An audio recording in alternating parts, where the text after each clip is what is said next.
Given that the probability of A and B is 0.45 and Y respectively, if it is further given that the probability of A or B is 0.74, let's determine the value of Y if A and B are mutually exclusive. So what does it mean when two events are mutually exclusive? It simply means that they cannot occur at the same time. So the probability of A and B is 0.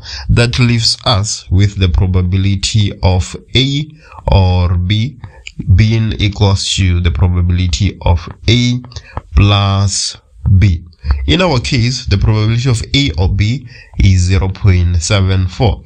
The probability of A is 0.45 and the probability of B is Y. If we say 0.74 minus 0.45, we shall get the value of Y. Y is equals to 0.29. Let's move to 12.2. A certain organization decided to distribute gift bags of sweets to a grade R class at a certain school. There's a mystery gift in exactly 1 out of 4 of the total number of bags. Each learner in the class may randomly select 2 gift bags of sweets, one after the other. The probability that a learner selects 2 bags of sweets with a mystery gift is 7 divided by 118. Calculate the number of gifts of sweets with a mystery gift inside. So when it comes to selections, it is always better to go with a tree diagram. Let's make sense of our situation first. If you have a total of 4 bags, you're gonna have 1 mystery gift and you're gonna have 3 sweets. This is our simplified ratio. Let's go ahead and have our tree diagram. So on the first selection, you can either get the mystery box or you get the sweets. But we are only interested in getting the mystery boxes in the first 2 selections. The probability of getting a mystery box on your first selection is x divided by 4x. Where is this x coming from? For every 4 bags, you only get 1 mystery box. We don't know how many bags we have and we don't know how many mystery boxes we have, so that's why we put in a variable there.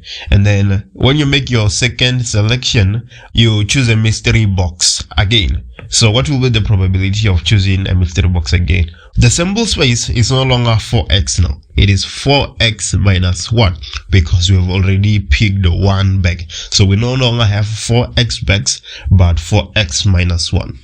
We don't have x mystery gifts anymore. We have x minus 1 because we have already selected 1. When we go up the tree body diagram, we multiply.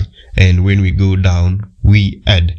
So the probability of getting 2 mystery gifts on your first 2 picks will be equal to x divided by 4x multiplied by x minus 1 divided by 4x minus 1. But we are given that probability. It is said to be equals to 7 divided by 118. So this is equals to solve this, we need to multiply the numerators together and the denominators together. If we do that, we're gonna get x squared minus x divided by 16x squared minus 4x. We can go ahead and cross multiply. We're gonna get 102x squared minus 28x being equals to 108x squared minus 108x. If we take 102x squared to the right hand side, we're gonna get 108 minus 112, which is just 6x squared. If we take minus 28x to the right hand side, we're gonna get minus 90x. Let's just write this nicely. 6x squared minus 90x is equals to 0. So we can take x as a common factor. If we do that, we're gonna have x and then multiplied by 6x minus 90 being equals to 0. X cannot be equals to 0 obviously, so x should be equals to 90 divided by 6, which is equals to 15. This is the number of gift bags of sweets with a mystery gift inside.